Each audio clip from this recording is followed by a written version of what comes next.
मेरे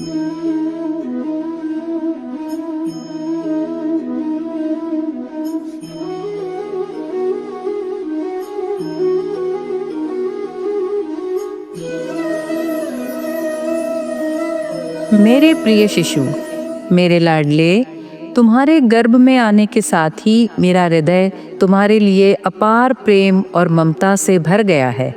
जब तुम मेरे गर्भ में हो, मैं चाहती हूँ कि तुम्हें ऐसे ज्ञान से अवगत कराऊं जो तुम्हारे जीवन को सही दिशा में ले जाए।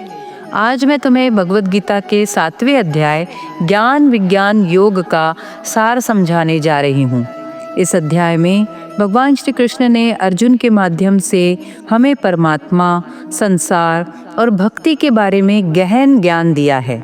उन्होंने बताया है कि वह इस पूरी सृष्टि में किस प्रकार व्याप्त हैं और किस प्रकार हर वस्तु में उनका अस्तित्व है।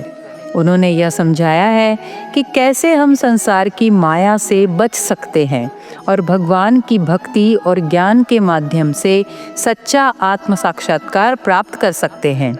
जब तुम इस संसार में आओगे तब यह ज्ञान तुम्हारे लिए महत्वपूर्ण होगा, क्योंकि यह तुम्हें जीवन का वास्तविक उद्देश्य समझने में मदद करेगा। भगवान कहते हैं, मुझसे परे कुछ भी नहीं है।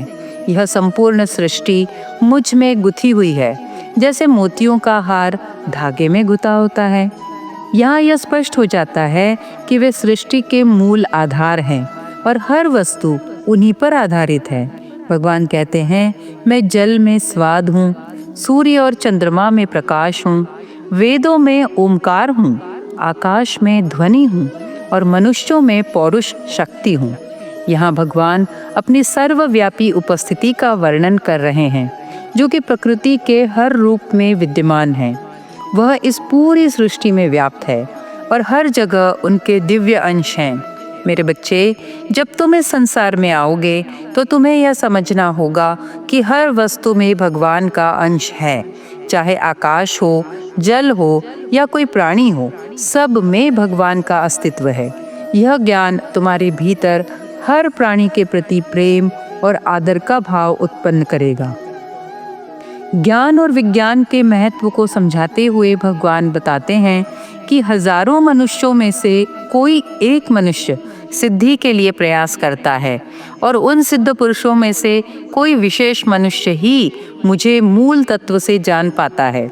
मेरे बच्चे, उनकी वास्तविक पहचान को समझ पाना अत्यंत दुर्लभ है। इसके लिए आत्म साक्षात्कार और गहन भक्ति आवश्यक है। जो व्यक्ति उनके प्रति भक्ति रखता है और उनके ज्ञान से जुड़ा रहता है, वह सच्चा ज्ञान प्राप्त करता है। इस संसार में जो कुछ भी है वह भगवान का ही विस्तार है। भगवान ने विज्ञान और ज्ञान का महत्व समझाया है। विज्ञान से हम इस संसार की संरचना को समझ सकते हैं, जबकि सच्चे ज्ञान से हम परमात्मा का साक्षात्कार कर सकते हैं। मेरे प्यारे बच्चे, तुम्हें भौतिक ज्ञान और आध्यात्मिक ज्ञान, इन दोनों का संतुलन बनाए रखना होगा। जब तुम बड़े होगे तो इन दोनों को संतुलित करके जीवन में सफलता और शांति प्राप्त कर सकते हो। भगवान कहते हैं कि सभी सात्विक, राजसिक और तामसिक भाव मुझसे ही उत्पन्न होते हैं, लेकिन मैं इनमें नहीं हूँ। मेरे बच्चे, सत्व, रजस, तमस, यह त्रिगुणात्मक प्रकृति उनके द्वारा ही संचालित होती है, लेकिन वे स्वयं इन गुणों से परे हैं। यह देवी माया, जो त्रिगुणमय है, अत्यंत कठिनाई से पार की जा सकती है। परमात्मा कहते हैं, जो मेरी शरण में आते हैं वे इस माया से मुक्त हो जाते हैं। इस माया व भ्रम को पार करने के लिए भगवान की शरण लेना अनिवार्य है। यह संसार माया से आच्छादित है, जो हमें वास्तविकता से दूर रखती है और संसार के मोह माया में फंसा देती है। मेरे बच्चे, जब तुम इस संसार में आओगे तो तुम्हें यह समझना होगा कि माया आकर्षक होती है, लेकिन इसके पीछे स्थायी और सच्चा सुख भगवान की भक्ति और उनके ज्ञान में ही है। भक्त और भगवान का संबंध उजागर करते हुए भगवान कहते हैं कि 4 प्रकार के पुण्यात्मा लोग मेरी भक्ति करते हैं। एक दुखी, दूसरे जिज्ञासु, तीसरे धन की इच्छा रखने वाले और चौथे ज्ञानी। यहाँ भगवान ने भक्तों के 4 प्रकार बताए हैं।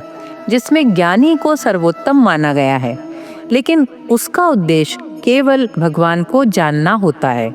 भगवान ने कहा कि जो व्यक्ति सच्चे मन से उनकी भक्ति करता है और बिना किसी शर्त के उनकी शरण में आता है, वह उन्हें सबसे प्रिय होता है। तुम्हें यह समझना होगा कि व्यक्ति चाहे जिज्ञासु हो, धन की इच्छा रखने वाला हो या ज्ञानी हो, भगवान की शरण में आकर ही सभी को सुख व शांति प्राप्त होती है। पाप से मुक्ति और भक्ति के संदर्भ में भगवान ने कहा कि जो लोग अपने पापों से मुक्त हो चुके हैं और पुण्य कर्म करते हैं, वे सच्चे दृढ़ संकल्प के साथ मेरी भक्ति करते हैं। मेरे बच्चे, जो व्यक्ति अपने पापों से मुक्त होता है और अच्छे कर्म करता है, वही भगवान की भक्ति का असली अनुभव कर सकता है। तुम्हें जीवन में हमेशा अच्छे कर्म करने चाहिए ताकि तुम्हारा मन और आत्मा शुद्ध बने रहे।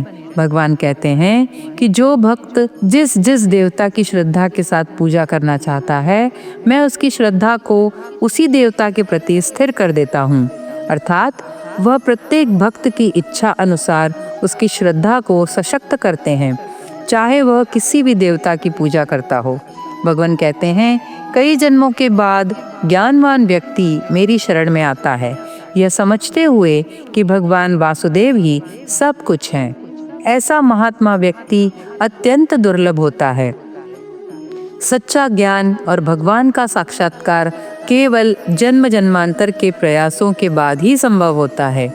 मेरे बच्चे, संसार में कोई भी वस्तु या व्यक्ति स्थायी नहीं है, सब कुछ नष्ट हो जाता है, लेकिन भगवान अजर अमर हैं।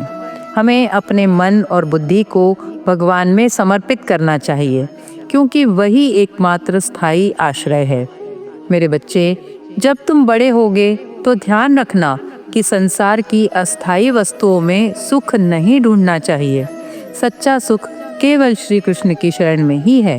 विविधताओं में एकता में स्वयं को दर्शाते हुए भगवान कहते हैं कि जो लोग मुझे भौतिक जगत, देवता और यज्ञ के स्वामी के रूप में जानते हैं, वे मृत्यु के समय भी मुझ में स्थिर रहते हैं।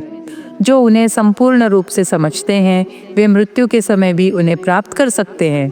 भगवान ने कहा कि सभी जीव, चाहे वे किसी भी रूप में या परिस्थिति में हों, उनकी ही सृष्टि है। हमें सभी के प्रति समान दृष्टिकोण रखना चाहिए और किसी भी प्रकार का भेदभाव नहीं करना चाहिए। यह समझ हमें सिखाती है कि सभी में भगवान का अंश है और हमें सभी का सम्मान करना चाहिए। सभी जीव, चाहे वे किसी भी रूप या परिस्थिति में हों, उनकी ही सृष्टि है।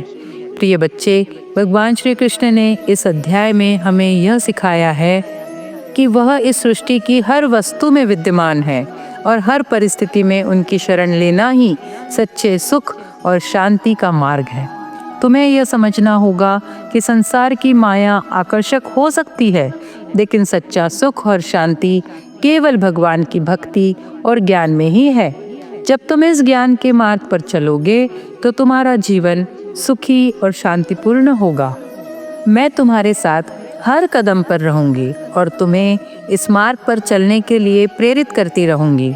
भगवान का यह ज्ञान तुम्हारे जीवन को सुंदर, सफल और शांतिपूर्ण बनाएगा। मेरे बच्चे, भगवद गीता के 7वें अध्याय ज्ञान विज्ञान योग पर यह हमारा संवाद मैं यहीं समाप्त करती हूँ। इस सुंदर समय की आपको सुंदर शुभकामनाएं। भगवान श्री कृष्ण के एवं मेरे ढेर सारे आशीर्वाद। जय श्री कृष्णा।